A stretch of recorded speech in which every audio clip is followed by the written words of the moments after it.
everyone. I'm going to call the meeting. This is a joint public hearing of the Finance, Planning, and Select Board, September 12th, 2018, in the public hearing room.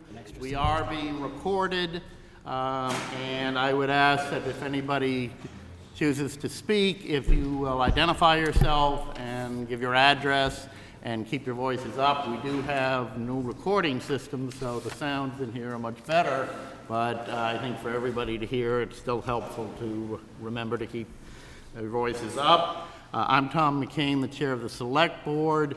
We have a quorum of 3. Alice Kaufman is traveling abroad, and Jane Hotchkiss is out of the state on business. But with that, I will pass it on to the planning board. Good evening. Thanks, Tom. Gary Kleiman, chair of the planning board, and I would like to call the public hearing of the planning board, joint public hearing of Finance, Planning Board, and Select Board to order as well. And so we are in session, and I would turn it over at this point to the Finance Committee.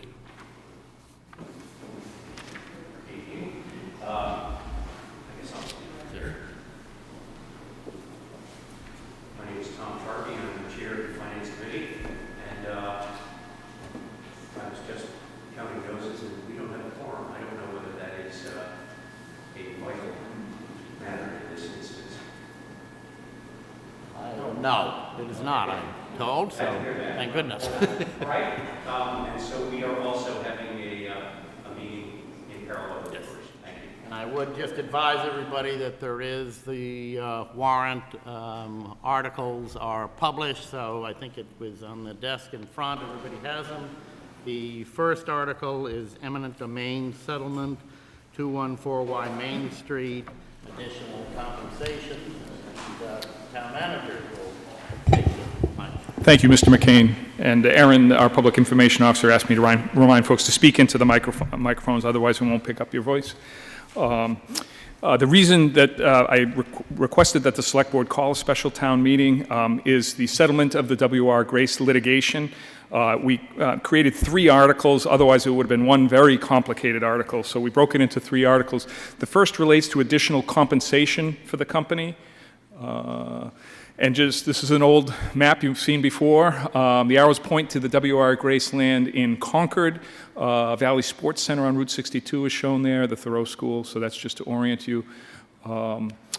This is an older photograph, 2 years old, that I need to update before town meeting, but it shows the land we acquired on the right with the solar panels and the new school bus facility in the lower right-hand corner. That's the new bus facility, which is now completed and in service. Knox Trail in Acton is off to the left-hand side.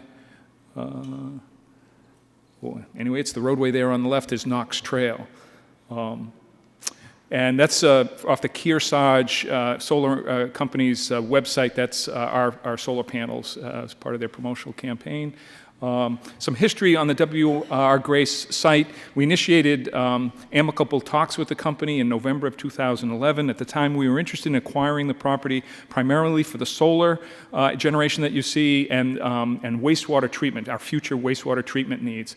We rather quickly came to agreement on the price in early at $1.2 million for what we thought was 79 acres of land. And we put an article on the town meeting warrant, and town meeting authorized the board to purchase the property. Then after that vote of town meeting in 2012, we spent about 3 years in negotiations with the company for the purchase of the property. And at one point, the deal kind of fell apart, largely on the basis that the company wanted us to provide a major access road through this site in Concord to their land in Acton from Knox Trail. And they also wanted the town to eventually take over the environmental liability for the contamination that the company had created on the site. And both of those were deal breakers for the Select Board. So as a result, we were unable to reach a negotiated agreement with the company.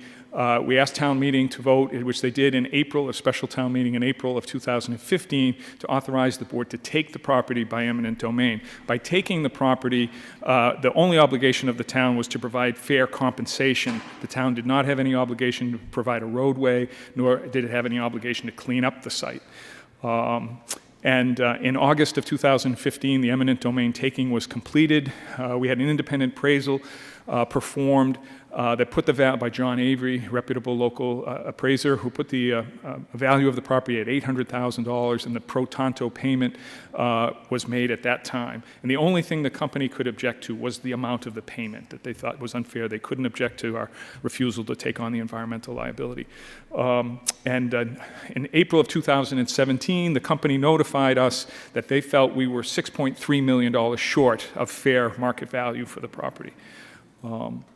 So we did have two appraisals, independent appraisals done. Boston Properties conducted an appraisal when the negotiations first started out in 2012.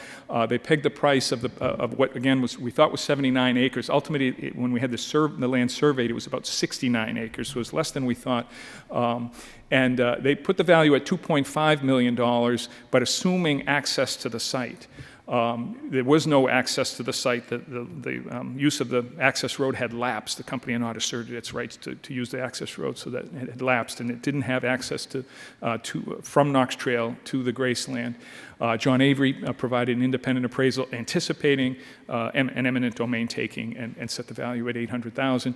The town assessors valued the property at $1.8 million, and the company felt, at least be fair and pay us the $1.8 million that on which you've been basing our tax bill. We did have some, let me back up again. We had some negotiations. It took just over a year.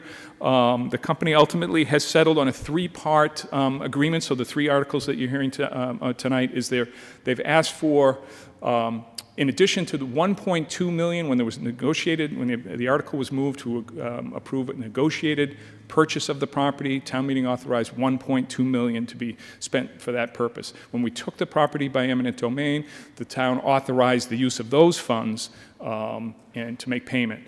So we already have an authorization of $1.2 million. The company has agreed to accept $1.5 million as settlement, not $6.3 million.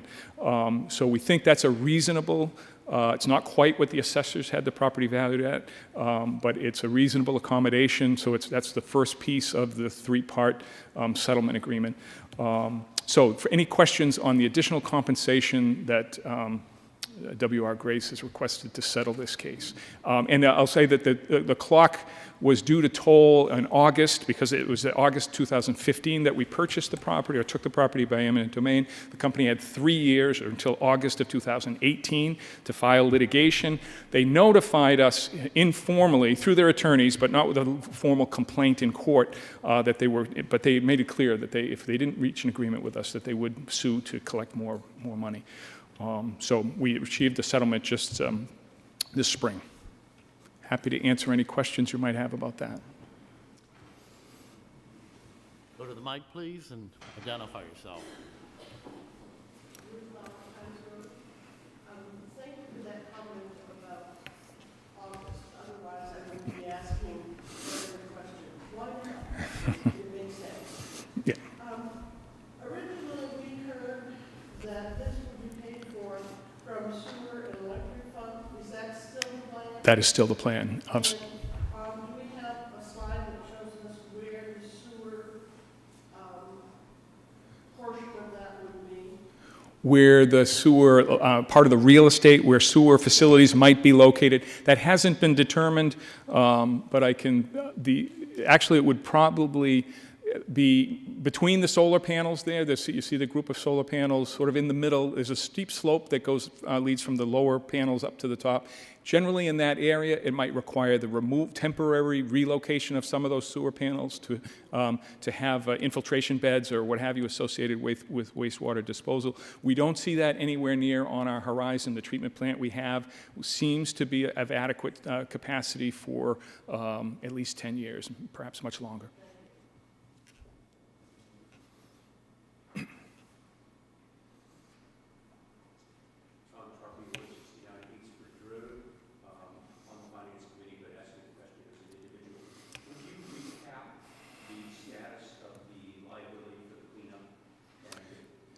The liability for the cleanup rests with W.R. Grace. They signed, I think, 2 different consent decrees acknowledging their responsibility there and committing to a cleanup program. The cleanup program has been underway for quite some time, although some of their treatment wells are just recently have been brought online and will be there for many years to come. But the company has accepted full responsibility for cleaning up the environmental problems. Anybody else? Seeing none, why don't we move to Article 2? Again, it's the eminent domain settlement grant of an easement. Thank you, Mr. McCain.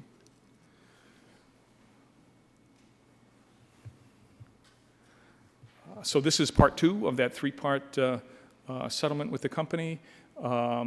I mentioned that the company was very much interested in acquiring an access road. The company owns, we acquired the 69 or so acres from them. They still have a remaining 130 acres in Acton adjacent to that property.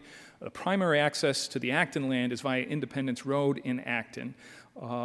However, they're interested in alternative means of access, and the settlement provides for a non-exclusive perpetual easement over the Concord property for emergency vehicular and pedestrian access to and from the Acton property. So this access may only be used for emergency purposes.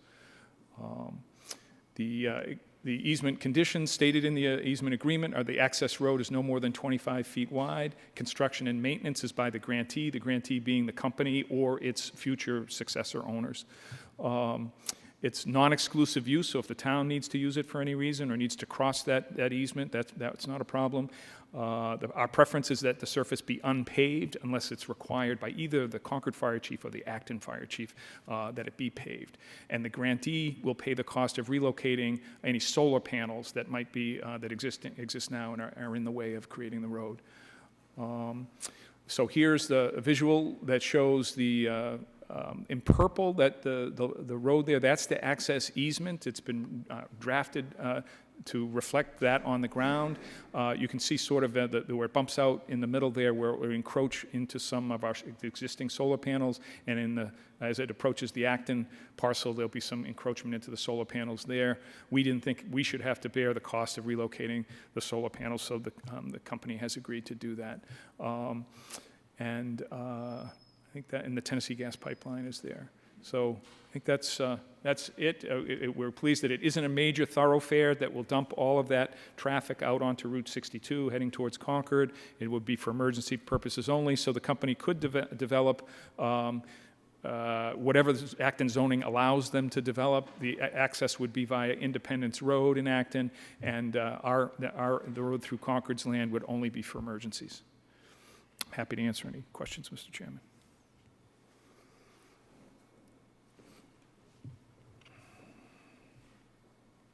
Dean Banfield, 73 Walden Terrace. I'm a member of the Finance Committee, but this is a question of interest to me. You said that the property had an access road right, which seems to have lapsed, and that's why one of the reasons why the property had become devalued. Is there any mode in which the easement we're granting could lapse in a similar way? It's intended to be a perpetual easement, Mr. Banfield. I think there is a provision that if in 30 years they haven't moved to construct the easement, it may expire. That'll be a good question for town council at town meeting.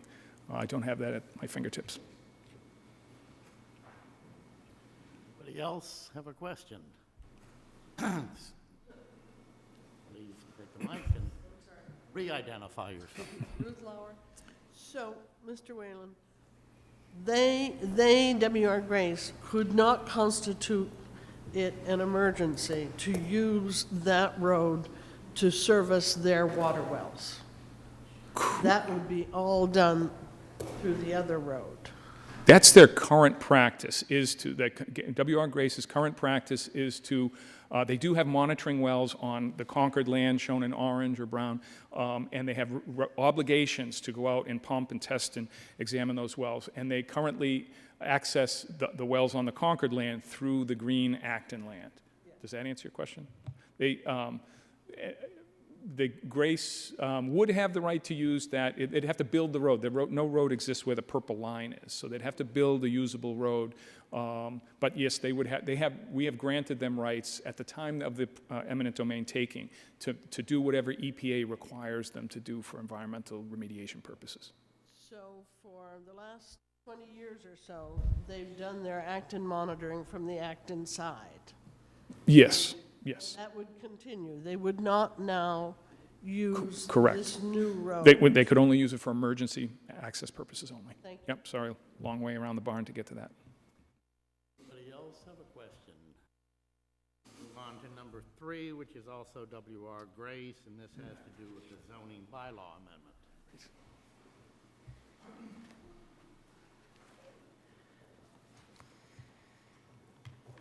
Good evening. I'm Marcia Rasmussen, Director of Planning and Land Management for the Town of Concord. You've heard about W.R. Grace's interest in emergency access to the property and the grant of easement that's provided in Article 2. Article 3 provides the belt and suspenders to make clear that such use is an allowed use through an amendment to the zoning bylaw. Those negotiating for W.R. Grace wanted assurance that an emergency access was allowed. And short of constructing such an access, the next best approach is to amend the zoning bylaw. These are the purposes for the article, to make the zoning change, to permit the access, and it's the third part of the settlement agreement. This is an aerial photograph taken from Google showing the Acton-Concord town line and the solar panels and the approximate area of the easement. And the article will amend the principal uses allowed under section 4.4.1. This is the Town of Concord municipal use, to specifically add emergency vehicular or pedestrian access as a principal use. That's any questions? Seeing none, thank you, Marcia. We'll move on to Article 4, the White Pond Associates gift of real estate. Town manager will once again take the podium. Thank you, Mr. Chairman. And again, I'm Chris Whalen. I live at 1935 Main Street. Thank you, Heather. We were very excited to hear of this fantastic offer from the White Pond Associates that they would be interested in deeding to the town of Concord 18.14 acres that they own, including significant frontage on White Pond and some land that's currently in agriculture. Here's a shot of the beachfront. More active day. The proposed gift to the town includes 4 parcels of land totaling 18.4 acres. The two parcels, there are 4 parcels, two will be deeded to the NRC with conservation restrictions limiting the use of the property. The 2 waterfront properties will have a restriction allowing swimming, but no development or other uses other than passive recreation. The facilities and equipment included in the gift include the 65-car parking lot, bathroom facilities that are dated, swimming raft, lifeguard chairs, and other equipment. There's a look at the, most recently, the planning board recently approved this change in the configuration of the land, so all 4 lots are listed there. Let me see if the pointer will work. Not this time, but the parcel immediately to the right of the words White Pond is the parcel that will allow swimming as a principal use, and the other parcels will have typical conservation restrictions on the land, both to the left and the right. Steve Verrill, I think, is currently farming those parcels under an agreement with the White Pond Associates. The gift included, it's not subject to town meeting vote. The select board is empowered to accept a gift of funds, but the gift will include funds remaining in the White Pond Associates account at the end of the year, or when their activity is concluded. They think that will be in the neighborhood of $300,000, perhaps more. It may only be used for capital improvements consistent with an approved master plan, so the funds can't be used for lifeguards and operating expenses. And some of those funds will be held back to ensure that all of their financial obligations have been met before the final transfer takes place. So it's a truly tremendous gift. If you calculate the value of real estate based on, I think it's 17 building lots, A&R building lots, very simple to get approved, would have a value of over $7 million plus the cash. So it's really a tremendous gift. There is some improvement that's required. One of the first things we would try to do is to improve handicapped accessibility. There's a steep drop from the parking lot, which is up above here, down a set of stairs to the lower area. On the right, so the picture on the right shows the bath facilities. They're pretty limited. They'll need to be improved. Here's a conceptual plan for some possible improvements, showing the parking lot in the lower left, and perhaps creating a sloped walkway that would be more. It's difficult, I guess, to walk up the hill loaded with beach chairs and things, kids' toys and stuff like that. And so having a sloped paved walkway would make it a lot easier for those with disabilities. We also expect to create some additional handicap parking down closer to the beach, as well as some drop-off parking so people can drop their things off and leave some people off there and then park up above. The only other facility besides the parking lot and the road is the bathroom facilities. We envision, instead of the two separate, I think there's two separate buildings with bathrooms, we'd probably build a single, so shown there is a single building with men's and women's bathrooms and a staff area, and then a first aid station should anybody get injured. And the only other obligation, because the Finance Committee asked about what kind of commitment might have to be made for capital improvements, would be that's an old county road that even when the county was disbanded, that's the access road. The state retained control of that roadway because it leads to a great pond, and they stock the pond with fish, and fishermen throughout the state have a right to access that for fishing purposes. But the state desperately would like somebody to take over the roadway and care for it in a better way and try to keep the runoff from running into the pond. They've said that capital funds are available to make improvements in the roadway if the town would be willing to take it over and manage it.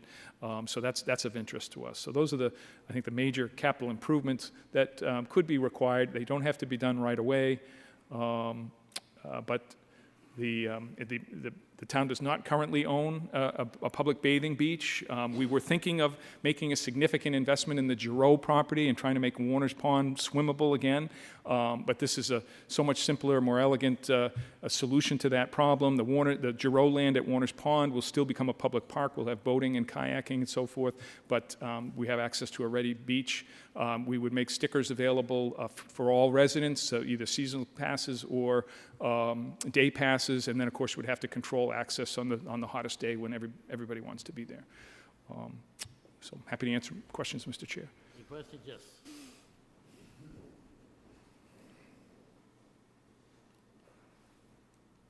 My name is Mary Hartman. I live at 16 Concord Green. I'm a member of the Finance Committee, but I'm speaking for myself, I think. I'm really grateful that we're getting this gift. I just want to have a better understanding of the ongoing financial expenses to keep this. So I understand from an operational point of view that you're hoping that the membership fees and the day passes will cover the operating expenses? That's correct. Okay.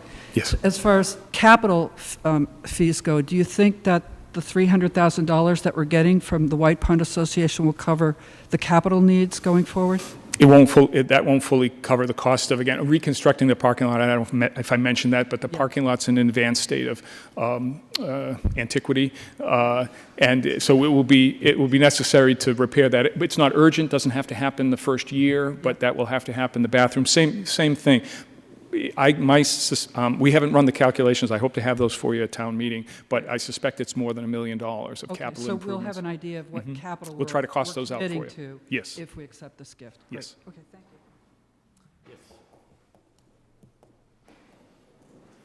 I'm Alan Beveridge at 28 Shore Drive, and I have a very specific issue, specifically with that map that I'm looking at now, and then I have some more general questions. And I don't know, maybe on the specific issue, you might direct me to how I can deal with that. But part of what you've got colored in there is my land. And I don't appreciate that. The little bird's beak on the southwest of Lot 1B is my land, and I know where that came from. When my wife and I bought the property in 1992, and I did a lot of due diligence in buying the property because it was waterfront. There are a lot of laws that have to be dealt with. And we have 31 feet of deeded waterfront there. And that map, I believe, is from the assessor's maps, I see. which have been incorrect ever since I've lived here. And I asked my lawyer about it before we closed on the property, and he said, don't worry about that. The assessor's maps are not legal documents for boundary purposes, and that you have deeded waterfront. I then, in summer of 1993, I talked to the town assessor, who is a nice guy, but I don't remember his name. And he's retired and moved to New Hampshire. Jay Klosser? Yeah. And he said exactly the same thing as my lawyer. Don't worry about it. He said the assessor's maps were done by an aerial mapping firm in Indiana or the Midwest or somewhere, and they were unfamiliar with Massachusetts land law. The problem I have, number one, is you're showing part of my property as being included in this. He's right. Number one. And number two, I'm worried that without taking sides for or against the article, if it's based on this map, there might be a legal problem with actually passing the article if people are basing their vote on this map. So I think at the very minimum, it should be corrected. Sure. That's, You can't correct it in this thing, but Yeah. when you present it at town I've just been meeting. handed a survey of the land which confirms what you're saying. So I think we can probably get that resolved. That's kind of the purpose of the meeting tonight, is Yeah. to make these type of corrections, so when we get to town meeting, we won't have problems. So thank you for raising that.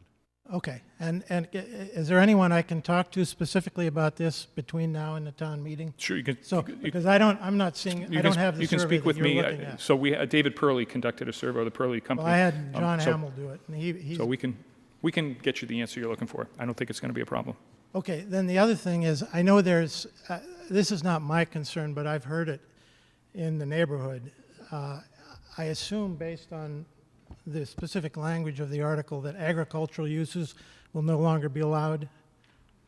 And that, because I know there's income from Verrill for farming, you know the areas that are... That is the intent. I was provided the proposed conservation restriction yesterday, and I haven't had a chance to go through it in detail, but I Okay, well, I mean, understand that. in here it just says it's restricted to recreation, open space, and/or conservation purposes, not agriculture.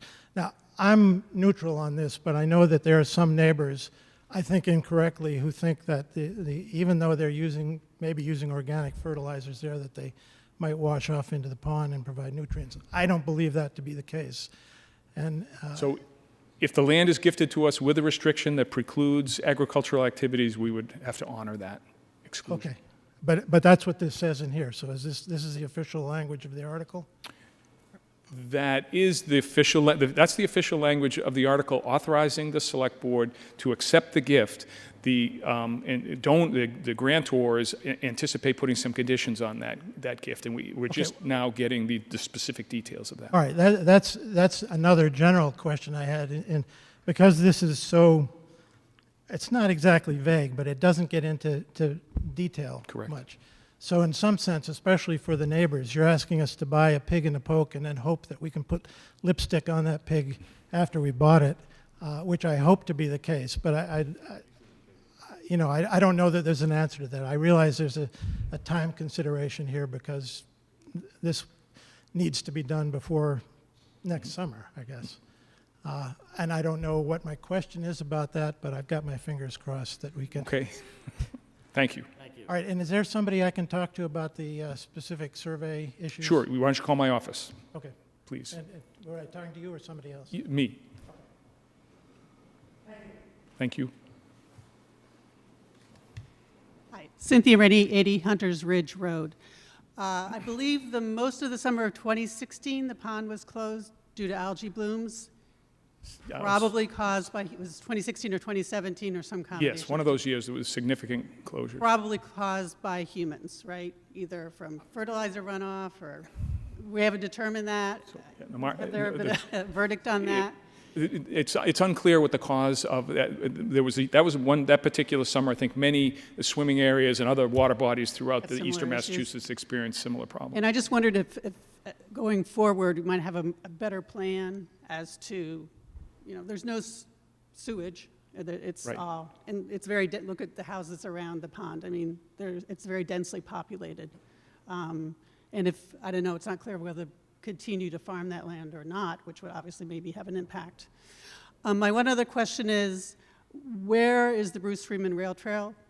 Is it going to, I don't have it on a map, but it's on the far side of the pond. and so It's on the people opposite side of the pond. would have access? There wouldn't be any access directly from the rail trail. Folks could get off onto Powder Mill Road and bike or walk Right, and to that the just- pond, but no direct It's going to be access. pretty difficult to limit people biking and walking. Is that correct or incorrect? I'm not sure about that yet. So we're going to encourage people to bike and walk to the pond and to the beach, to swim at the beach. We're going to discourage people from swimming in other conservation land, other town-owned land that's not guarded. So there will be restrictions on swimming, I believe. We haven't talked to the Natural Resources recently, but currently I think it's posted. The other town properties are posted for no swimming. So this would probably be the only authorized area to swim. Right, my question is, are you going to limit people walking in? There'll be a daily pass required. So if anybody, Oh, so even with the people walking and biking? yes. Okay, great, thank you. Tom Tarpey, 169 Heathsbridge Road, member of the Finance Committee, but speaking for myself. Mr. Manager, in 2003, there was a report by the Town Engineering Department about sewering various neighborhoods in town, one of which was the White Pond neighborhood. I think there were 154 town properties that were recommended for being sewered. I don't recall whether that report drew any linkage between the on-site wastewater treatment facilities in that neighborhood and any pollution problems that the pond is having. But my question is, would our acquisition of this land in any way accelerate the plan to sewer those neighborhoods? I don't think so. I'm sure a wastewater treatment plant is not part of the vision of the donors of this property.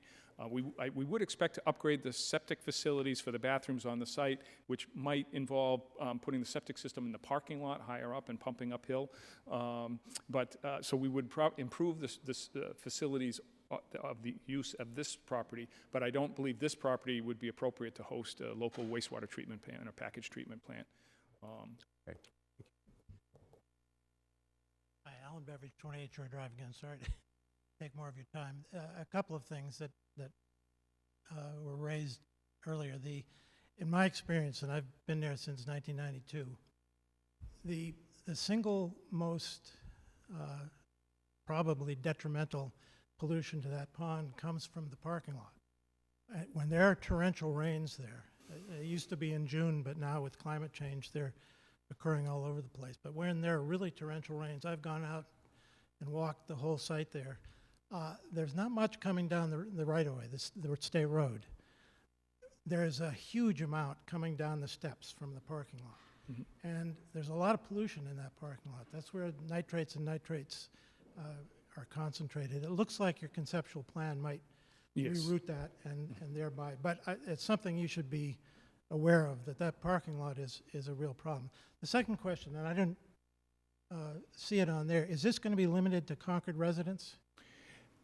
That's not currently the plan, but that will have to be evaluated by... I'm worried about it turning into a really chaotic situation, like Walden Pond is just Hopefully, it won't be like Walden Pond where you're out on Route 2 or Walden Street, Route 62. Well, I'm not worried about that. I'm the direct abutter. So- That's what I'm worried. I'm not worried about the roads. We will have control of the land, the beach area, and we will restrict it. So we know that on very hot days, a lot more people will attempt to go to the beach than there's parking spaces available or space on the beach for them, and we will have a plan for managing that.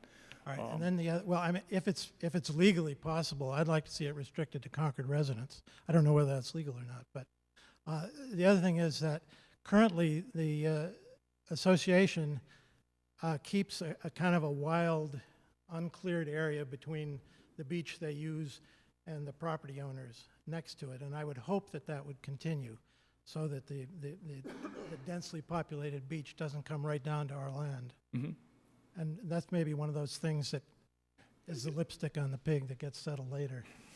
So, Yeah, I imagine it probably will. The rec department will be in charge of managing this, and the Recreation Commission will establish policies such as that. Dean Banfield, 73 Walden Terrace, Finance Committee member, just making a comment for myself. As a former member of the NRC manages numerous properties, and the restrictions in here are for open space and conservation purposes, and under those properties, we lease land for agricultural purposes. So there's nothing in this language that I see here that would restrict agricultural use. It's a conservation use that the NRC manages today. Thank you. The other, yes, because we do have other questions. Well, comment, I lived on Plainfield Road, Alice Lentz. Identify yourself, I'm sorry. If you would identify yourself. Alice Lencioni. Oh, I'm sorry. Alice Lencioni at 297 Plainfield Road, and I've been here since 1975, and we've walked through there a lot. And the map here doesn't show, I can't figure out where the parking is going to be. Is it going to be in the same, some of it the same parking area that's there now, or is it going to go? We expect it to generally be in the same location. It is now closer to Plainfield Road than to the beach. Well, yeah, because when we always walk through in the spring in the parking lot to the left, all through that woods, there's pink lady slippers, which I never see anywhere else, in Concord anywhere else. So I'd hate to see that all taken out, the pink lady slippers. And septic systems around Shore Drive. I called the Board of Health one time to see where this, septage was going, and most of it goes down towards the lake. And there is gravity. I mean, if it's right on the pond, it's going to go down. On White Avenue, one woman said she had a container to keep her sewage. White Avenue also could bring in some sewage, but I'm just saying, I think, there is some of the algae might come from the sewage. Thank you. Ruth Lauer, Kais Road. 2 questions. For these purposes, how long is perpetuity? And secondly, are terms and conditions going to be, chit-chat, a little paragraph, or 20 pages, or, what do you envision? Perpetuity is in perpetuity. It is forever. I know that sometimes it means 99 years or 25 years, but in this case, it is forever. There'll be detailed conditions placed in the document, in the deeds themselves, including the conservation restrictions. So those are being discussed now. Again, I received a draft of the conservation restriction yesterday. So there'll be a lot of detail. And the board is being asked to be authorized to accept this gift under terms and conditions they find agreeable, and they're going to look carefully at the terms and conditions. Okay, I'm Matt Johnson, 21 Winthrop Street, member of the planning board, but speaking on my own behalf. It's a fantastic opportunity, obviously very exciting. But as a resident of West Concord, I'm concerned about what this means for the plans that we had been sold at the town meeting about the Giroux land. And, what can we expect as citizens of West Concord that, the recreational uses and just the plans for the property itself. I do understand that this is a ready-made beach, and we used to be members, it's fantastic. But what can we do, because we sort of had this momentum going for recreational benefits in West Concord as well? So we are still right in the middle of planning the recreational assets on the Giroux property. We've had a public hearing on that. There's a second one coming up on October 16th here in this room, where the design planners, Greenman Peterson, correct? Greenman Peterson are the designers of the park, and they've laid out plans for improvements, multi-year, things that we can get done right away with the resources we have available now, and future planning, including kayaking and sailboats and all kinds of activities. Swimming was going to be a challenge, and I think we were clear about that at the time it was purchased. We've done a feasibility study on dredging a portion of the pond, and we're planning to move forward with that dredging of a portion of the pond, but making Warner's Pond, which is relatively shallow and therefore the water is warm, swimmable was going to be a major challenge. It was going to be millions of dollars, I think, to make create a beach. But all of the other, and that may still very well be a possibility, but all of the other recreational activities will still go forward as planned on the Giroux land. I'd recommend that during special town meeting that the presentation include some information, some update on that, just given the overlap of uses and just this new development. Fair enough. Carl Packard, 86 Butternut Circle, and a member of the Finance Committee. Just a simple question. The $300,000, how long will that be withheld from town use? The expectation is that the bulk of it would be turned over at the time that the transaction takes place. The target is sometime around the end of this calendar year or the beginning of next calendar year. So we would get the bulk of the money at that time, this winter, and some of it would be held back to be sure that any outstanding financial obligations can be handled in the future. A year, 2 years? That portion might be a couple of years, perhaps. It would be the small amount or the amount that's being held back. But again, the majority of the funds will be made available right away.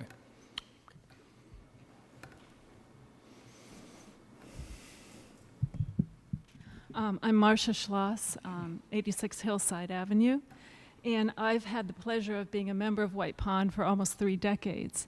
And I'm thrilled that the town is taking this over, but I'm worried about how it's going to be implemented. On busy days, the parking lot is full, the pond is full.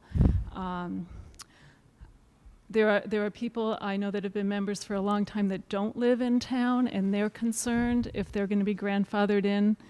And I'm concerned about how this is just all going to work, who's going to run it, how the day passes, how I know, for example, in Gloucester, they save a number of at Good Harbor Beach, they save a number of parking spaces for residents. Mm-hmm. Will you be saving a number of parking spaces for people that have bought in a yearly pass? Or I just wonder how it's all going to be. Those are fair questions. We haven't worked out all the details. We have talked about grandfathering for a period of time, perhaps 2 or 3 years, people that have been members in the past that live out of town but have been members for many years. That's why I didn't want to rule out right away having non-residents. And exactly how it works, it remains to be seen, but I know the Recreation Commission, the Recreation Department will work diligently throughout the winter to come up with a plan. It's always a challenge on a hot day, I think, and we'll have the added challenge because people, I guess, park at the Willard School and walk over, so even the parking lot's not at Walden Pond, the parking lot's the primary limitation. Is it safe to say that? Maybe not, because a lot of people walk from the high school or Fairyland. So we'll have that same challenge that the folks at Walden do on a very hot day to accommodate everybody, but we realize there's a limit to the number of people that can sit on the beach and the number of cars that can park in the parking lot. Thank you. Seeing no other questions, we'll move on to Article 5, which is White Pond appropriation of funds for beach operations. We do hope that this gift goes forward and is consummated either in December or January of this year. If that happens, we don't have a budget for the White Pond Beach operation, so we're asking this town meeting to appropriate the sum of $30,000 to allow us to print beach stickers and take other steps, hire lifeguards, and take the steps necessary to open the beach on Memorial Day. There's the same map and the same improvement plan. And if acceptance of the gift is approved by town meeting, stickers will be sold in May. We'll have to hire seasonal staff and lifeguards. Beach facilities will need to be cleaned and groomed, and with the goal of opening the beach on Memorial Day. So we need to have a budget in order to accomplish those tasks. The assistant town manager has been projecting the finances, so we provided this information to the finance committee recently. Depending on the cost of a sticker and what's charged for the daily passes, we think it's a conservative estimate of revenue is about $55,000 per year. The estimated expenses for the lifeguards and cleaning and restroom cleaning and that sort of thing is about $85,000. So we think the first year net operating deficit would be about $30,000. The assistant town manager is very optimistic she can do better than that. You might recall with the visitor center, the Chamber of Commerce was operating the visitor center for about $20,000 a year payment from the town. She thought it could be done for about 10. They actually broke even the first year and are now generating a profit. And she's optimistic that this kind of approach might happen here. She wants to be conservative and project that there'll be a deficit in the first year, perhaps the second and third year as well. Hopefully the deficit's gone within 3 years, but she hopes to make the deficit disappear as early as year 1 or year 2. But making it clear, we're not intending to operate this as an enterprise where the user fees pay for the operating costs, which is expected, but not the capital improvements. We're going to have to rely on the general fund, the Community Preservation Act, state grants, other sources of revenue to make improvements in the facilities. And let me see, the facilities requiring improvement are pretty obvious. Our attempt would be to improve handicapped access both at the lower level and with a walkway from the parking lot, to reconstruct the parking lot with drainage, to replace the restrooms and staff areas, including the septic system, and to improve the county road to reduce the runoff that you see coming into the to the pond from the road. So, any questions? Dean Banfield, 73 Walden Terrace. We're going forward with this article to try to, manage and open it next year because we don't have funding in place. My question is, do we get into any kind of legal problem because no handicap accessibility, the sanitary facilities are, as we were calling them, quite outdated? Can we as a town accept this and legally run it in the somewhat debilitated state that it's in? So there's nothing that's, there are things that are non-compliant, but there's nothing that's illegal or inappropriate that would require us to, close the beach or anything like that. It needs to be improved, but it's not illegal. No other questions? We'll move on now to Article 6, Concord Carlisle Regional High School capital improvements. Good evening. Good evening. I'm Lori Hunter, Superintendent. So a little bit of context while the slides are coming up. Next two articles are related to capital improvements at the high school. I want to stress that these are for Concord's share of these articles. I've been in Carlisle twice now. They have a special town meeting called for October 2nd. So everything's collaborative and corresponding to each other, but we do need votes in both communities for these actually to go forward. So Article 6 is focused on $100,000 worth of capital improvements. A little bit of context here. The high school opened in 2015 in the spring, and so since that time, we've not submitted any capital articles. Obviously, a brand new building, that would be the expectation. We are at a place right now where we're trying to wrap up some of the remaining items that either did not work properly since the opening of the school or need to be rectified since we've lived in the building and lived on the campus. We do expect there'll be needs going forward as the building starts to age into years 4 and 5. So we want to talk on the things that we see as most urgent. In the first article here, Article 6, so we're totaling $100,000 worth of projects. There's really 4 projects involved here. We have safety repairs to do. The emergency shower in the science lab has not worked properly since the school opened.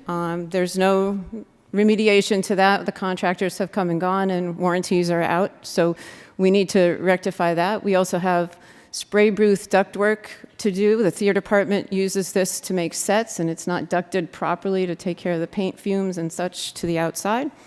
So those are for $30,000 and $20,000 each.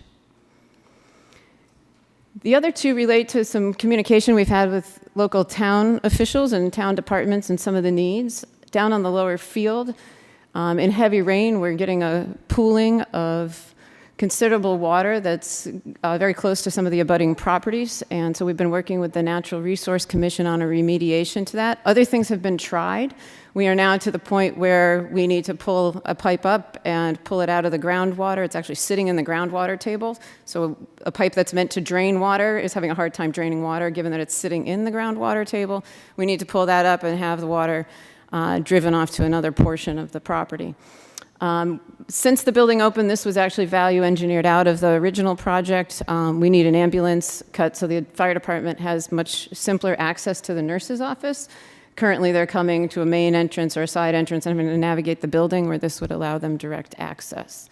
So those are the 4 projects in Article 6 for a total request of $100,000. Again, shared between Concord and Carlisle. Concord shares about 3/4 of that. Any questions? I'll make an introduction. Brian Schlegel, our Director of Facilities, is here in case he can answer some of the technical questions that we may need help with. So Matt Johnson, 21 Winthrop Street, once again, member of the Planning Board, speaking on my own behalf. But, you know, up until today, I thought I knew what special town meeting was about this year. And then just today, which I think is really kind of upsetting, I received the warrant in the mail. So if I had been coming home from work tonight, I'd have maybe half an hour of notice that there'd be this public hearing and that it would be, you know, have all these additional appropriations in scope. And certainly there's still time for people to come and vote at special town meeting, but, you know, this is the one hearing we're going to have. And it just seems like these are not urgent issues. When I think historically about special town meeting, it's that we have some time-critical thing, and, you know, we need to get everybody out and go and vote on it out of our regular cycle of events. And this, and some of the subsequent items on the agenda tonight just seem to me to be kind of, well, for convenience, hey, we're having a meeting, let's throw some of these things in. And I don't see the urgency. I think that for the best town process, everyone expects that at one time a year, we're going to come together, we're going to do our budgets, and we're going to, you know, set the agenda for the next year. I don't understand why these items are here tonight before us and why they're suddenly necessary for us to vote on at special town meeting. I can only speak to the school portion of that, obviously.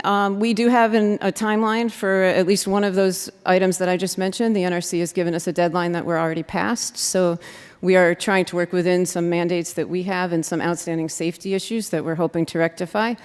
I can speak to the timing of the second one when we get to it. So I think from the school committee's perspective, there was an opportunity and a need to bring these forward, given that the meeting had been scheduled. So why didn't they come up at April, this past April? The memo on one of those items I received in May, so that's one answer. The others, we had a capital article proposed that we withdrew, and I can answer some of the answer to why we withdrew it is in the second article, in that we did not have enough design and preliminary work to feel comfortable with the costs we were putting forward. So that's why we're asking for that now, so that for the April town meeting, whatever we choose to bring forward, we have definitive numbers to bring that we feel very confident in. Okay, I doubt that I'm the only one that has these concerns. So That maybe I'm answering to what has happened at our school committee process and why we're here tonight. Thank you. Ruth Lauer, Kais Road. I second his opinion, and I ask, in addition to why now, are any of these things that are on the list, which seem to be part of the new high school and the commissioning process we used, somebody somewhere was paid to confirm that these things worked? We should be able to go to those somebodies and say, fix it. Secondly, when we do get to these things, are they in the capital improvement plan now? Or, you know, the capital improvement plan is always a balance of needs amongst the various portions. This seems to be eliminating that balancing and going for another share. Would this be, would a similar amount of money not be proposed for 2019 because you're using it now? So we're still working on our submissions to the capital plan. Up until now, you've had no high school requests since the new building opened. So these are ones that we're trying to rectify before looking at any other projects. We are certainly going to be looking at proactive maintenance and upkeep to make sure that that gorgeous school remains as outstanding as it is. The second article that you're going to talk on is what's going to drive our decisions to what we might submit this coming spring. And we need more information, and that's what I'll be describing in a moment. As far as the outstanding issues, and Brian can probably speak to it better than I can, but I've built 2 schools now, and there's always a few things that don't work properly, and you run out of liability with the contractors. Things get signed off on, and there's dangling pieces. So those need to be corrected. I believe your words were, it's never worked. It has not worked properly. Is that correct, Brian? Well, it's not good. We didn't notice that until after the fact. I'm sorry. My apologies. I'm Brian Schlegel, Facilities Manager for the Concord Public Schools and Concord-Kiowa Regional School System. Several of the issues, the ductwork issue was noticed after the fact. The mixing valve issue was brought up with the designers and with the contractors close to the end of the warranty period. It wasn't noticed until that fact we had issue. At first it was working okay. As the building was being used and we were testing the systems, we noticed that certain things weren't working, the mixing valve especially. So that's where we were looking to have that addressed. The engineers and contractors were beyond their warranty period at that time, and the sad part is the commissioning agent missed it, that did the commissioning for the school. Actually, it's a state commissioning agent, so we had noticed this after the fact. The other questions? Seeing none, we will move to Article 7, which is the Concord-Carlisle Regional High School Capital Feasibility Study. So Article 7, I just want to wait for the slide because it does tell the story. The high school campus is very complex. So our goal right now is to gather as much engineering information as possible to understand what is doable on the campus. So the proposal right now, and I'll talk a little bit about the status of the number, we've put in an article for $200,000 to do a feasibility study of a number of different projects on the campus. We've actually put this out to bid pending funding so that we can actually hopefully adjust that number down because we'll have numbers from actual engineering firms that are interested in doing the work. And so we expect to have a really definitive number by the time town meeting occurs that we expect should be under the $200,000. What we're looking for in the feasibility study is information as to our current opportunities on the campus. And I want to tell a little bit of the history because it leads to how we are, what the conditions are today and why we need more information. The high school opens in April of 2015. CC at Play generously through private and combined public funding. We build those gorgeous fields and make a state-of-the-art facility both inside and out. It's very important to remember that the high school is in the Groundwater Conservancy District. So everything we do on the high school campus has to keep in mind that there's public water shed implications at all times. In fact, one of the main wells is adjacent to the campus. We are also highly needing to be compliant with the bylaws limiting impervious surface amounts. And so we're always having to recognize our current status on our usage, and to know that to do further work will require collaboration and consideration from other agencies in town. So this article, I just want to frame it because some of the feedback I've had in Carlisle is very realistic and needs explanation. The first portion of the article feels like things that we know we need to do.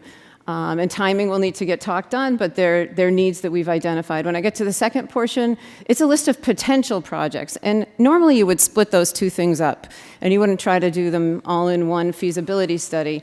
And nor do we know the timing of the second phase 2 of what the potential projects might be, despite knowing that some of these first projects feel more timely. However, if we don't consider them all at once, we could exclude the potential projects because of how we decide to operate on the things we feel are more urgent. So it's important that we do get all of this information in one setting, and I'll talk through each piece, and we can talk on the timing and proposed options for each. So paving, lighting, and sidewalks, the building project always included paving and lighting improvements to the Beatty Loop Road that goes along the Beatty Center there. That has not been repaved again since the high school project. We patch it a lot and try to keep those big potholes from creating issues for vehicles and safety issues. But it needs to be redone. The sidewalks need attention. There needs to be lighting improvements. And I know this next one has its many different components to it. And I'll start by saying that we recognize that this is a community that's really dedicated to its carbon footprint and to the sustainability factors, and we believe in that, and we will be working with the student body on that and are working with the student body on that. But that doesn't fit the time and place we are right now in the lives of our students and families and the demand for student parking. A little bit of history, we are fairly equal in legal parking spaces on the new facility as we were in the old one. What we are very unequal to is the illegal parking. There were a lot of open spaces on the old campus that kids were just parking wherever they felt. It wasn't monitored, it wasn't guardrailed. There was a lot of access, and that has been the difference. And so we've been trying for 3 years now to manage that. Frankly, it's creating a lot of stress on our kids and their families because of the demands of where they're going after school and the jobs. And we can all argue whether that's a good thing or a bad thing, but it is reality, and it's been a fairly consuming discussion for us at the schools. So the other side to that is that we are very limited in parking for any events we might want to have during the school day. Yesterday, our struggle was for 20 college representatives who are there for just a normal lunchtime college fair, and the level of juggling we have to do to even make parking available for them. So there is a thought that we need to increase the amount of parking on the campus so that we're able to more fluidly take care of the current needs while we raise our consciousness on carpooling and other ways that we can conserve the number of vehicles on the road. Irrigation is one of our unmet needs in trying to maintain what we have for fields, and the amphitheater, which is a space used for productions and student activities. We need a long-term permanent system for the amphitheater so that grass will stay alive. There's been temporary, many different things talked on and nothing permanent settled upon. There is an irrigation pond down on the lower campus, on the lower fields. If it's a slow summer, then the irrigation pond is equally as dry as the field, and so we're not adequately able to water all of the fields that we're so heavily invested in, and we want to make sure we can care for those. So it could be that we need a second well there. There's one well already that does maintain some of the fields, but doesn't have capacity for all of them. So we need to get some engineers in and talk to us about what the options are, and then we can share that with the NRC and some of the other folks that would need to be part of that discussion. We have one other outstanding need at the lower field, the Memorial Field, the main football stadium. There is a requirement. We are non-compliant right now with restroom access. The new school is just far enough away from the field that it doesn't comply with the mandate. We've had a lot of discussion about how many restrooms you need there. At one point, we were being held to kind of Gillette Stadium kind of numbers, and we're going to try to work for a waiver on that since the field's only used so many times a year, but nonetheless, we are non-compliant with restroom access. So we'd like that to be part of this feasibility study so that at least a plan of some kind gets on the radar. Then we shift into sort of phase two, I think. Last year, and a lot of this stems off of the landfill remediation. You'll remember this discussion that went on for quite a while. We have finished that work. That space is now capped and available for some usage. It has quite a few limitations because of the cap. But what that possibility led to was a campus advisory committee that advised, was a subset of the school committee last year. A large number of stakeholders met with us. We gathered a lot of feedback and decided to make the scope of that committee's work not just what are we going to do with the landfill space, but what other items might we hope for on this campus. So that's what happened. We put that out to the community, whether it was at large or the student body or the parent community. And the goal here is to develop a long-term vision. That said, that right now has gotten to a list of higher priority items to consider without any definitive plan because, as I started the conversation, we don't know which of these are actually doable. So the projects that emerged, and we're going to stress that none of these are funded, none of these are scheduled yet. We're just trying to figure out if some of them have to come off the list because we have an impervious surface issue, we have a groundwater conservancy issue. We need more information to share and talk on so that we can decide what's viable. So the projects that emerged were a potential 6 to 8 lane track, field house or an ice rink. That obviously is a pretty big idea and one that I think we're all a little bit unsure of for lots of reasons, but it is on the list for the moment. And then some other educational-based ideas of a pavilion, a greenhouse, an outdoor classroom. So again, none of these are planned, none of these can be planned without some engineering input that we can then share with the town commissions and start to have a conversation of what's even manageable. I think one of the biggest conflicts we see early is that the space for any potential parking and the space for a track may likely compete with each other.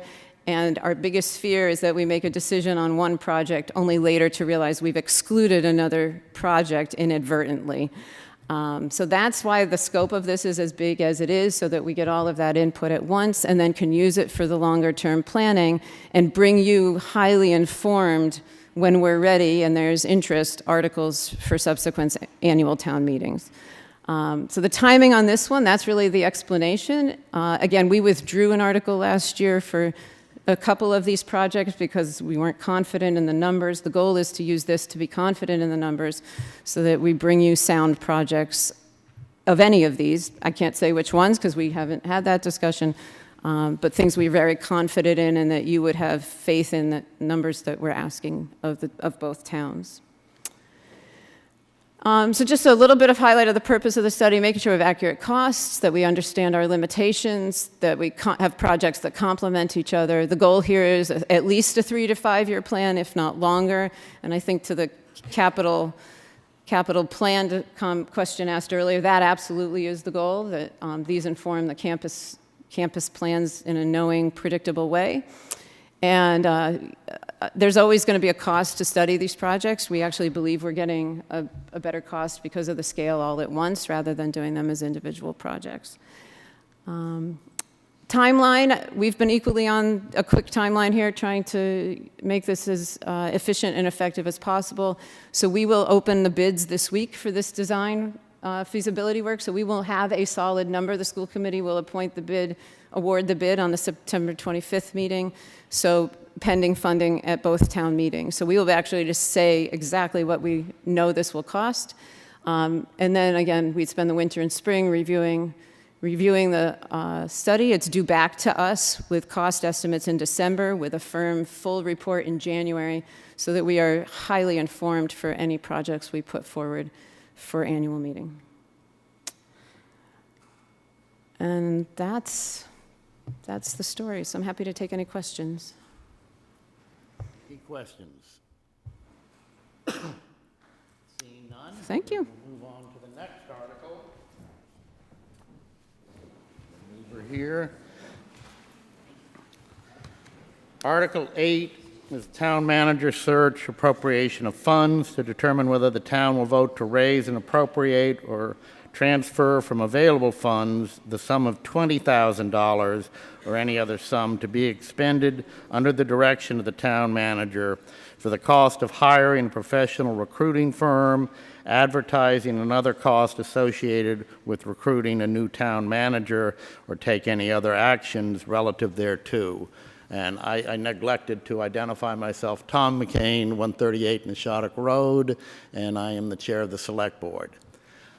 This is an article which came about as a result of Chris Whalen, our current town manager, notifying us that this would be his last year, and we are obviously required therefore to go out and to do a search for a new town manager. A number of the local communities have had searches. The recommendation that we've received in general is that a recruiting process needs to be put in place, and there's going to be some cost. We don't know the exact cost, but we feel that $20,000 will be sufficient. I am happy to take any questions on that. Seeing none. Our next item is the Article 9 Police Department Fiscal Year 2019 Supplemental Appropriations. Chief. Good to see you. Good evening. My name's Joseph O'Connor. I'm the police chief. Here to speak to you tonight on Article 9. And give you some history of how this came about. We learned early in the summer that there was going to be restructuring of the Human Services Division with the departure of the former Youth Services Coordinator, who was operating with town funds and also a grant to the Concord Carlisle Community Chest. Speaking to the Assistant Town Manager, give my thoughts that I was looking for an additional school resource officer, which I did come to a town meeting in the spring, but had this opportunity that there were monies available, and speaking with the Community Chest, that they were willing to go along with the idea after we gave the presentation of the reasons why I felt the need for an additional school resource officer. I believe our students, our youth, are best served when there's a collaboration between the schools, police, and other service agencies to address mental health issues, safety issues, and a number of the challenges that our young people in our community face. I speak to a number of parents in the community who have students in the schools who have been expressing their concerns about safety, particularly with the recent events in Parkland and other type of issues that we see around the country. And I felt it was an appropriate time to utilize those funds, bring this proposal forward to town meeting, and try to get that additional police officer. I'd like to, the proposal is to use funds. In 2012, the town voted under Article 29 of the annual town meeting to create an emergency response stabilization fund, which came out of an agreement between the development agreement between the town and the developer of the Concord Mews, which on Nathan Pratt Drive. The funds were intended to be used to improve emergency responsiveness. And I believe this falls right in line with that. The goal of our program, working with the schools, is to prevent violence involving the students of the Concord Public and Concord Carlisle Regional Schools, to prevent the use, abuse, and distribution of alcohol and other controlled substances involving students as well. Also, what occurred over the summer, there was criminal justice reform in the legislature that really laid out the qualifications and the training and the expertise that is needed to be a school resource officer. Currently, we have one school resource officer who has a lot of work to do, Detective Scott Camilleri, who many people are very familiar with, who does an excellent job with a focus a lot at the high school. But we have been seeing over the past few years an increased need to have someone at the middle school to form those relationships. I've sat with the superintendent and I've sat with the principal at the middle schools, Mr. Cameron, and he agrees that the middle school years are the most formative years.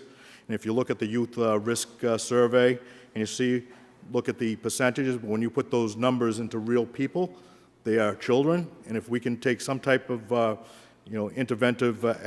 intervention when anyone has problems and assist those families and build those relationships, I believe the community will be well served. Any questions?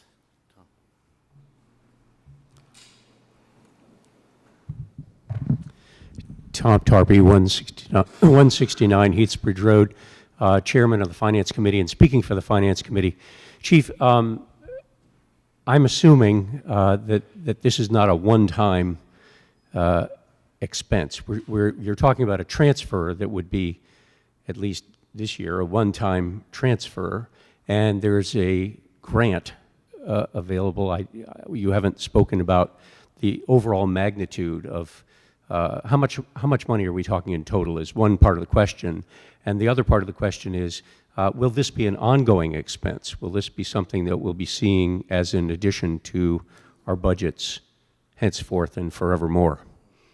So to answer your question, the grant, in the first year, we will get $17,000 from Community Chest. Next year, we will get $11,000 down to $6,000 in the third year, with the anticipation that it'll be funded by the town. I would anticipate within that time, people will see benefits in the program, and that we'll get good feedback and see results. But I do plan to come back, speak with the town manager, and utilize funds that are in that emergency stabilization fund in the future. So the total cost of this additional officer annually will be what? Right, the average of our offices is about $67,000, but we're not hiring from the outside a school resource officer. It's an additional person, take someone who's experienced in the department, and making sure that we have our officers that we have on our regular patrols as well. So once all of the grant funding is exhausted, what will be the additive effect on our town budget of this change? Well, depending on the collective bargaining agreements and what the rates are right now, in today's dollars, it'd be about $67,000 fund that police officer. But again, in 3 years, we'd see what is going on, whether there is a need to have a number of officers in different locations on the Department of Patrol, depending on what's happening. We are experiencing some growth in the town. We have seen an increase of mental health issues in the town. So we have done some different things within the police department utilizing grants. For example, separate from this, we have a social worker that we got through a jail diversion grant with other municipalities in the area who are helping us with mental health issues in the community. So we're constantly trying to reassess, and see what we're going to do. So I don't want to say that this is in concrete the future, funding an additional officer. However, I would say I do want to have it concrete that we have at least 2 officers as school resource officers. Just next door in Acton, they have 5 school resource officers, including one that works at night to be around different events. The city of Waltham, which is not, I wouldn't make it a comparative community, but they have recently taken the policy that they will have a school resource officer in every school in their community. They've added additional, I think, seven officers to their police department. So I hear from parents that they are concerned. I hear from students that they are concerned. I've stood with the students when they had expressed themselves about the issues in Parkland. So our young people are concerned about that. We want to create a safe environment for them, ensure that, and build those relationships. But it's, going forward, I would like to see the head count. This will be an increase of head count from 35 to 36. The police department has not increased their head count since, I believe, the Clinton administration, when officers were hired under a COPS grant. And then at that point, the town saw the value in that head count and funded those officers going forward. Thank you. You're welcome. Janet Rothrock, 618 Nersnack Hill Road. What proportion of this cost will be expended at the high school versus the middle school? My intention is to have this officer focus on the middle school. Okay. And for the officer that is at the high school, is there a mechanism to have Carlisle bear its share of the cost? I'm responsible for the safety of people when they're in this community. So I don't go to Carlisle for money for funds. I work within the parameters that I have, and that school resource officer covers all our schools right now. The Concord-Carlisle Regional School District is a separate municipality, and my understanding is that costs borne by the district should be apportioned between Carlisle and Concord. The police department doesn't receive any money from the district. And quite frankly, I would rather keep funding for police officers separate from the school so that there's clear delineation of where that person's responsibilities and who they report to. Perhaps the select board would like to consider how to apportion the costs? I've always wondered why all of the police costs at the high school are borne by Concord without any portion going to Carlisle. Thank you. Ruth Lauer, Kais Road. How much money is left in the Concord Muse Fund at the moment? Do we know? I believe I'd defer to the finance director, but I believe there is about $450,000. So we could use it for a few more years while the community chest seed money is getting lower? Is that the plan? Or is this a one-time use of the Concord Muse money and then it goes to the general fund? I currently plan to come back to town meeting to ask to utilize funds out of the stabilization fund. Thank you. I guess we do have one more question. No? Thank you. Thank you. Article 10, state grant for transit service, appropriation of funds. Marcia. Good evening. Finance Director Carrie LaFleur could not be here this evening, so I'm sort of pinch hitting. My name is Marcia Rasmussen, Director of Planning and Land Management. This article is to appropriate funds that the town has received to a transportation project. The town is eligible to receive these funds of $3,210 from the state's transportation network surcharge fees. And in order to use these funds, we need to appropriate them this town meeting. As noted in the town's comprehensive plan, the Envision Concord to 2030, there are several transportation and mobility focus areas identified. The three that are listed here in this slide are most closely associated with the purposes for the funds that the town has received. Planning Division staff has been working with our group called Crosstown Connect, as well as with the Minuteman National Historical Park and our planning agency, the Metropolitan Area Planning Council. And we've identified these three possible projects to survey transportation needs of seniors, students, commuters, and residents at large, to use funds as a partial match for a federal transit grant to address tourist transportation options, or use it as a partial match for MAPC to study ride-sharing and micro-transit programs. And so the appropriation we're asking this special town meeting to appropriate these funds for our transportation uses. Any questions? Any questions? Yes. Well, why not right there? Gary Kleiman, 57 Central Street, former co-chair of the Long Range Plan Committee and Planning Board member, but speaking, I guess, on my own behalf. It's just a question, how many dollars or how much funding would be leveraged by this? Because two of those items you indicated would be leveraging other funds or matching other funds. I don't know for I know that the town has money set aside for a transportation project of $10,000. We're talking with the Minuteman National Historical Park about what that would mean in terms of this additional project. Applications are due in October, and we haven't had that follow-up meeting yet. With MAPC, they've identified a project worth $10,000. So that is where the type of funding that we're looking at leveraging. Any other questions? I'm really sorry about this, guys. Ruth Lauer, Pick a Kais good Road. seat at least. You're right next to the mic.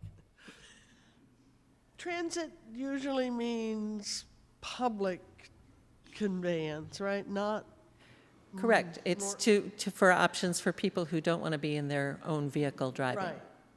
So alternative modes of transportation maybe is the operative phrase here, if we're going to use that money for transit. Correct. And a survey of tourists is going to be more bringing more people in rather than. Not necessarily. The program that we're talking about with the Minuteman National Park is perhaps purchasing an electric vehicle that could be used for the Minuteman National Historical Park to transfer visitors from the train station to and through the park, and when that vehicle was not in use for the park, could be used by the town for transporting commuters or residents, depending on what we do. Excellent plan. Leave you with one last question. Who did this math? Somebody thinks that we had about 15,000 commuters a year? I think it's 32,000 commuters Well, taking the train. $3,200 bucks at 20 cents a commuter.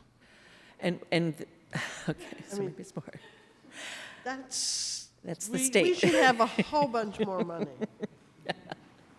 If we counted everybody on Route 2, everybody on Route 62.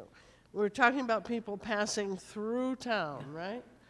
No, I think, I don't know the details of that. I'd have to rely on the finance director. So we'll have that information for the public hearing, or for the special town meeting. But as far as you know, this time out, and this is the first time we've tried to make use of this money, if I'm correct. Correct. This time out, that's the upper limit we were entitled to ask for. That's what we're being given. Yes. We better check their math. Okay. Thank you. Thank you. Any further questions? We will now move on to Article 11, Legal Services Appropriation of Funds.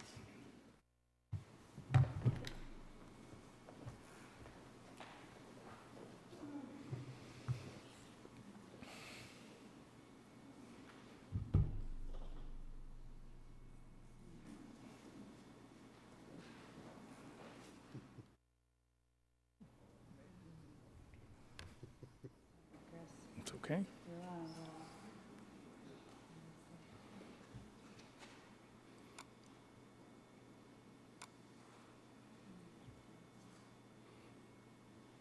You're on such a roll.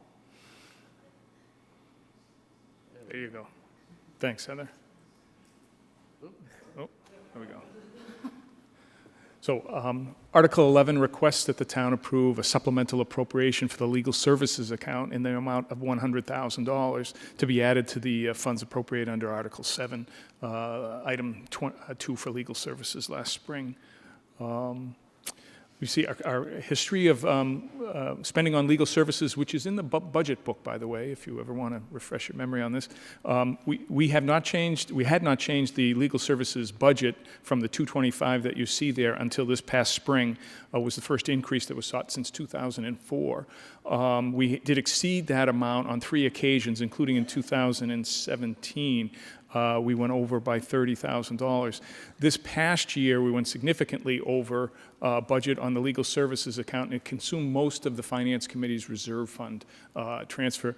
And the bulk of that was related to litigation, particularly the Estabrook Road litigation. But in addition to that, a significant amount of money was spent on collective bargaining. We're in 2 years into negotiating a collective bargaining agreement with the Highway Department Union, and we're about halfway there. And we are, after a year of negotiations, we decided to use counsel. And we had also, we were more than a year. We just approved an agreement with the police union, but that took about 15 months to negotiate, again, using attorneys on both sides. So collective bargaining has contributed to this. Other land use decisions, such as the Middlesex School cell tower, we're spending some funds, a few other matters, but primarily Estabrook Road has contributed. Estabrook Road litigation has contributed to that. So our recommendation is that an additional allotment be made this year, so we don't depend entirely on the FinCom reserve fund next spring to balance the legal services account. And I think that's it. Any questions?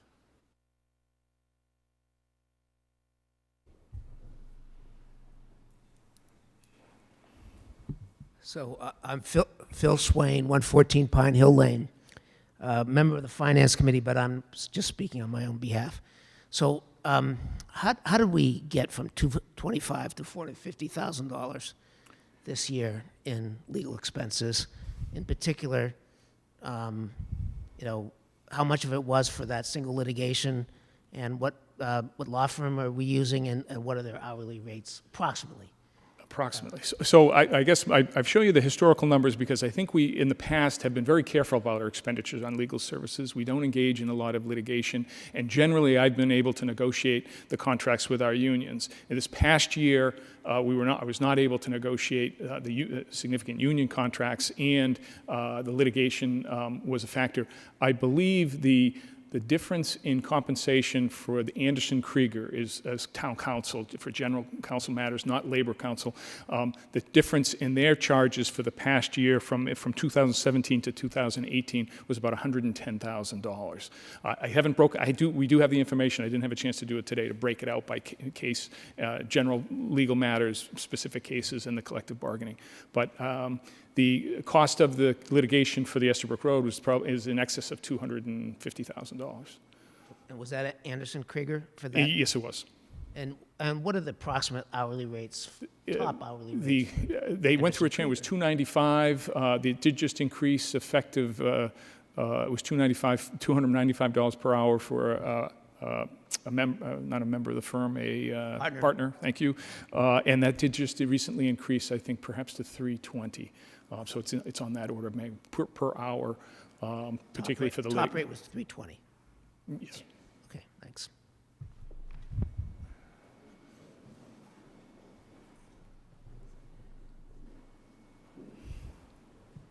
Grace Hanson, 61 Lexington Road, a member of the Finance Committee, and I'm speaking on behalf of the Finance Committee. So this is a 40% increase over the original budget line item. I'm curious, in setting your budgets going forward, do you get budgets from your law firms as to what they expect their services are going to be? We don't request budgets. We estimate the cost. Generally, we do the estimating of how much time is going to be used of town council service in anticipating negotiating contracts, not just land transactions. Labor matters are handled by a separate council, and the rates there are somewhat lower. But in terms of land transactions, of which we've had a few, we estimate what those will be. This is this past year was unusual. I think for as long as this litigation remains active, our expenses will be higher. So you don't expect for the budget going forward to have budgets from these law firms with respect to the services they're going to be charging you? In other words, are we going to be here next year with the same issue if you have not, or if the town hasn't asked for some type of budget from the firms?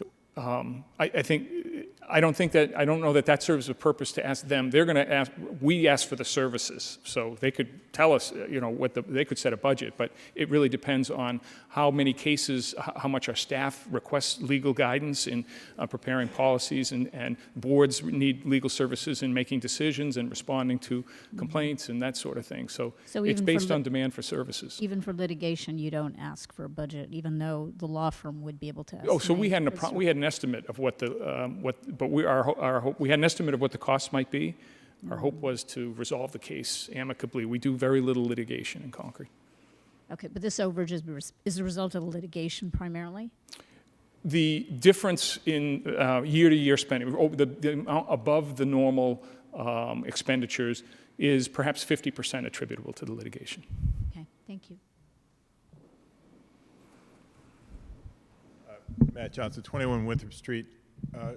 I realize that legal budgets are subject to kind of uncertainty, but do you have a sense, first of all, of how close to resolution these issues are, and then whether this is the level of spending we should expect or that you're going to ask for next year at annual town meeting? I can't really comment. It's hard to tell if you're engaged in litigation. It's hard to tell when it projected to conclude. I think the higher costs are significantly associated with that piece of litigation, and I don't expect it would permanently increase when that litigation goes away. And however, I think the significantly higher expenses will go away as well. And then do we I guess, benchmark kind of our annual legal expense to similar sized towns? Again, I realize there's variability in the issues at hand, but is, I don't know, 250,000, you know, a typical amount that a town of our size should be paying for legal services? I would say middle. And then let me just mention, this is general fund expenditures only, so not shown here the legal expenses attributable to the enterprises. But so this is just general fund. But I would say it's sort of middle of the road. I believe Lexington's budget is higher. Carlisle's is smaller. Okay. So I think, and what's remarkable is the budget hadn't changed in 15 years. And we only in 3 times during those 15 years had we exceeded the budget. So I think we do carefully manage legal costs, but this past year was difficult. Eric Van Loon, 95 Martha's Point Road. Chris, if the Estabrook Road litigation does not settle, and so it continues in litigation mode, has the town received an estimate from Anderson Krieger what that budget would be in toto or for the next year? We haven't. We have discussed it. We haven't received an estimate, and that's something we can request. It's speculative, as you know, because the cost that we have not entered the discovery phase of the litigation. So, which tends to be the most expensive phase. Correct. I would request that at least before town meeting that number be requested of the firm, understanding that it's an estimate, but just given the bump up and the uncertainty, I think it'd be helpful to voters to understand the overall picture. Fair enough. No other questions. We'll move to Article 12, Amendment of Phase 2 Blackbird Site Development and Use Proposal. Do you have my? Yep. Hi, I'm Liz Rust. I'm a resident at 201 Commonwealth Avenue, and I'm also the director of the Regional Housing Services Office, and I'm here to assist the Select Board in presenting Article 12, which is the amendment of Phase 2 Black Birch Site Development and Use Proposal, as in your warrant. I can do this myself, right? There we go. So this article proposes an amendment to the Black Birch Alternative Plan Residential Development, which was approved in Article 42 of the 2017 Annual Town Meeting. And that amendment is to accept a donation of $1 million as an alternative to the provision of the affordable units. It's a big mouthful. So this project, this development required town meeting approval because of the alternative plan residential development. So this would be going back to town meeting for an amendment to that site proposal. So the Black Birch, does this have a this? Yeah, there it is. So here's Black Birch 1 right here. So here's a Forest Ridge Road. I think maybe everyone might be familiar with that. So here's a Main Street, Forest Ridge Road, Black Birch 1, and here's Black Birch 2. This is Concord Mews here. So it's an age-restricted 55-year plus condominium development. Phase 1 had 25 homes, which have all been built and occupied. And Phase 2, after town meeting approval, went through and got special permit and is in construction now, and maybe a unit or two might have sold already. If not, it's close.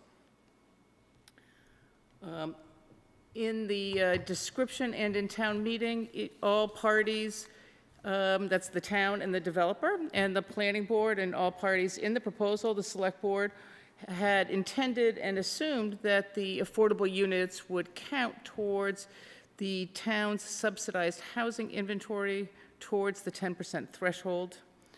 This is the inventory that the Department of Housing and Community Development, that's what DHCD stands for, and they regulate the counting towards that 10%.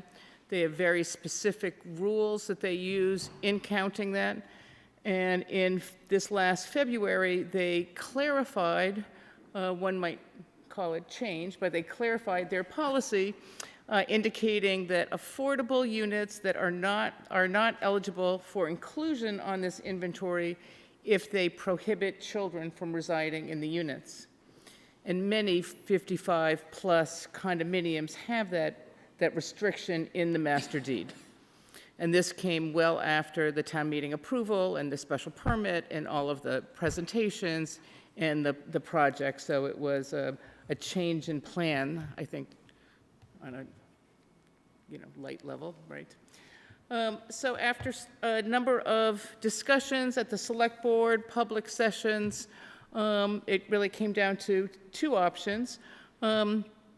Continue as permitted with the 2 restricted units being delivered and developed, but just not counting on the subsidized housing inventory, but still restricted at the same income level, or amend the proposal, which is what you see here in this article, to amend the proposal and then the permit to accept the payment in lieu of the units. And I think that as it says, and this is just a cut and paste from the warrant, into a fund restricted to affordable housing purposes to enhance affordable housing opportunities in Concord. So there have been some question about where would the money go, so it's very specific that it would be restricted to affordable housing. So just briefly, a little bit about the units. The unit option is the default. So if the article doesn't move forward or fails at town meeting, that's de facto what will happen. It includes accepting 2, and I call them luxury units. I'm in the business of affordable housing, and these are very high-end. Units sold to 55-plus households would be at the 80% area median income. That's affordable housing jargon to talk about the income level of the purchasers, and the price would be about $190,000 in today's parameters. The units would be restricted with a local restriction because they wouldn't be part of the state's program anymore, and the town would then be responsible for creating that restriction and monitoring it. So it puts a little bit of the burden back to the town, and they become part of the town's own local program. Because the SHI, that's the state subsidized housing inventory, those units utilize the state's restriction and program and monitoring and all of their requirements. So once you're not part of their programs, you really have your own requirements to and restrictions to attend to. The payment option would accept payment into the restricted fund for affordable housing. It would provide opportunities for what I called here town-sponsored housing efforts, which may yield additional units, more than 2 units. There's the Concord Housing Development Corporation, which is a nonprofit organization created here in Concord for this purpose. The Concord Housing Authority, and they have a few project ideas and feasibility things that they would like to investigate. And then there's this is a lot of jargon, isn't it? I really should spell that out. The Affordable Housing Funding Committee that has been charged and appointed, and I think is in year 2 of operation to look at how to fund affordable housing programs and affordable housing efforts on behalf of the town because it's such a priority. So some of the things they could do would be purchase or buy down of existing units, convert market rate homes to affordable homes or condominiums, construct new units on town land. There's been, part of the Giroux project. Someone might remember that there was a discussion around the housing there. It could work on that project. Or leverage new affordable housing construction. So that would be something like the Lally Woods project that the CHDC did before, where it had some amount of CPA funds, which was able to be leveraged against other developer contribution, or the Junction Village project, which is more recent, that had some local funds that would leverage against state funds. So you could use the money to leverage against other funds to create more units. And those are just some ideas of things that could be done with the $1 million. So summary, this is a one-time opportunity. This is very project specific. just even going back to town meeting with the alternative planned residential development and that permitting process, that's not a typical process for these kind of projects. So it's not setting zoning, it's not building in the payment in lieu, methodology into permanent zoning. So again, it's a project-specific discussion. And there are these two options, the units or the $1 million. At some level, it just comes down to just those two options. And certainly the units constructed by the developer simplifies the town process, that you don't have town boards creating units or constructing. And also the funding affordable housing is very much a town priority. And I think some of the boards had some of the ideas that are mentioned here. I know the CHDC has spent considerable time doing the next level of investigation of how it could create units if it had funding. Any questions? I see quite a little activity, so. Carl Packard again, 86 Butternut Circle from the Finance Committee. Not really a Finance Committee question. Just seeking a little bit of clarification on this interpretation by DHCD that units that are where children are not eligible, or families with children are not eligible. Children are prohibited. That's their language. Children are prohibited. Yes. Okay.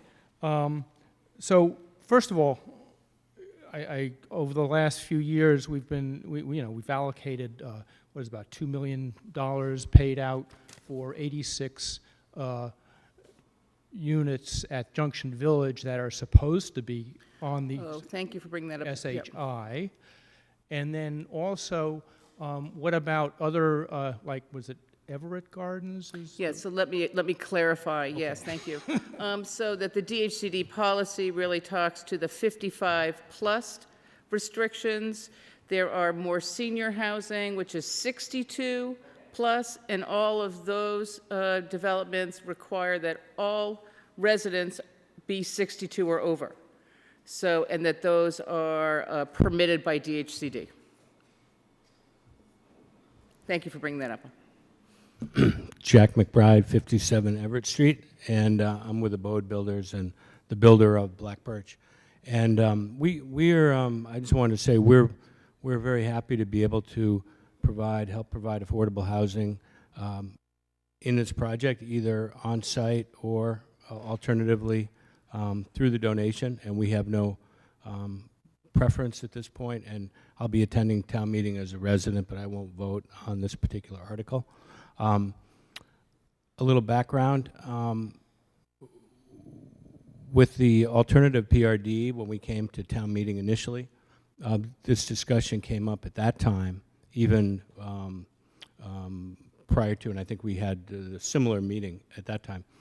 And there was debate, and there were people had different feelings about it. I assume tonight we'll have the same kind of discussion about it. There are benefits either way. I think it's certainly 6 of one, half dozen of the other in a certain way. But I did want to point out that under the alternative PRD, there is no requirement for affordable housing. I've been in town for a long time, been working on affordable housing, and we were able to work it into the project. We were able to work 3 units into phase 1, and part of that was in cooperation with the landowner, who, when we told him what we wanted to do, made an adjustment on the land price for the 3 units. The Thoreau Club owner had the same commitment. So we're very committed to affordable housing, and I've been involved with a number of projects. Unfortunately, I think it's not required in every project. If it were, people would make it happen in every PRD. So that's number one. But again, we're very happy to be able to have been able to do this. Phase 1 was very successful, and we're trying to pay back a little bit to the town. I've been in town for a long time. And again, we have no preference here to either of these outcomes. Thank you. Tom, quick question from the planning board. Gary Kleiman, chair of the planning board. Just curious, who makes the decision? This amendment would be offering an alternative, right? Units or 1 million. How was No, I think this amendment is to allow for the $1 million. If this amendment doesn't go forward, the 2 units that are permitted would stand. Understood, but if the amendment does go forward, then it would be one or the other, or it would be $1 million? Thank you. Mary Hartman, 16 Concord Green. If this amendment goes forward and we decide to take the $1 million, my question is, what's the process to determine who holds that $1 million, and what's the process to determine how the $1 million will be spent? Yeah, I think that we've spent a little bit of time talking about that, and after tonight, I think that the select board would be discussing that, and at the town meeting would have some materials to present on the nature of that restricted fund. Because it's a fund restricted for affordable housing, and so there'd be some discussion about who would authorize expenditures. And there's a few options. And how, and the process for doing that. Okay. Yeah. Okay, thank you. Any other questions?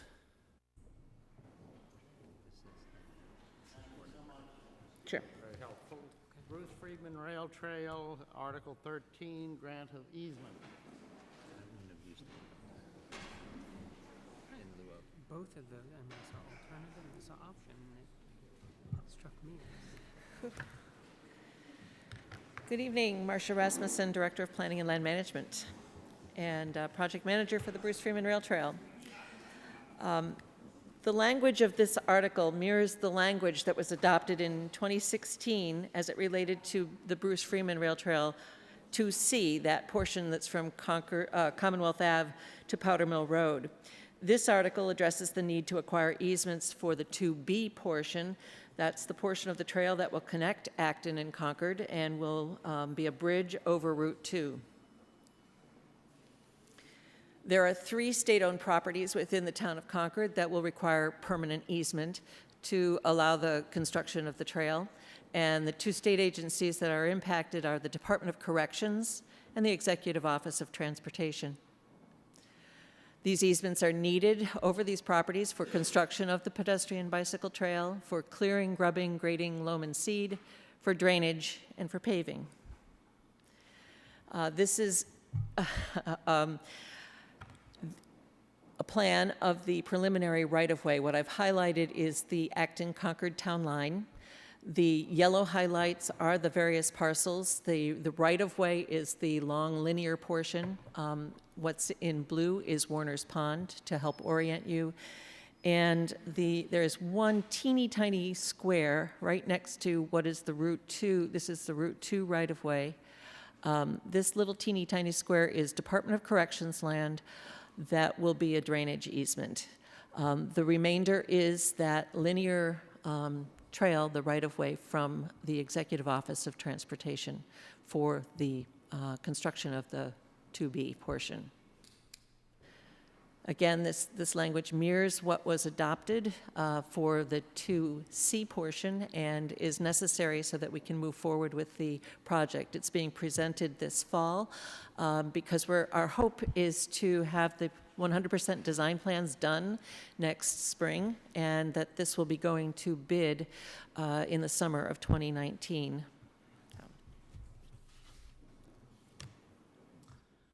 Do I see any questions? Yes. Ruth Lauer, Kais Road. For town meeting, could you extend your map a little bit so we can see where it dumps out onto Com Ave? Certainly. Thank you. Carlin Reed, 83 Wits End. This question is actually for the select board. These have been great slides. When will they be made available to the public? Not just for this article, but for all the articles. Will they be posted? Tomorrow. Excellent. Thank you. Tomorrow. Other questions on this? We will now move, there is a public comment section here. I understand that there is somebody who would like to make a comment.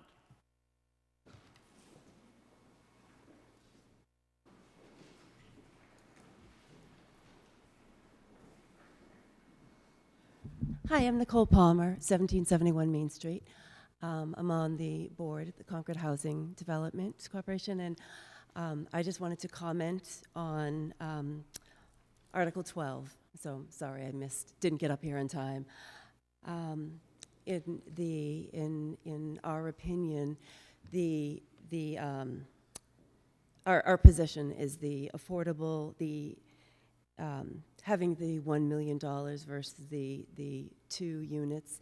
It would be, it'd be a great thing to have 2 units, even if it didn't count, but to have that $1 million to use for, five items, to purchase and buy down the existing units, as not to repeat, the funds to leverage new affordable housing construction, which is always in need, the preservation of existing units, small grant funding, which there is a constant need for that, and we will run out in just a few years.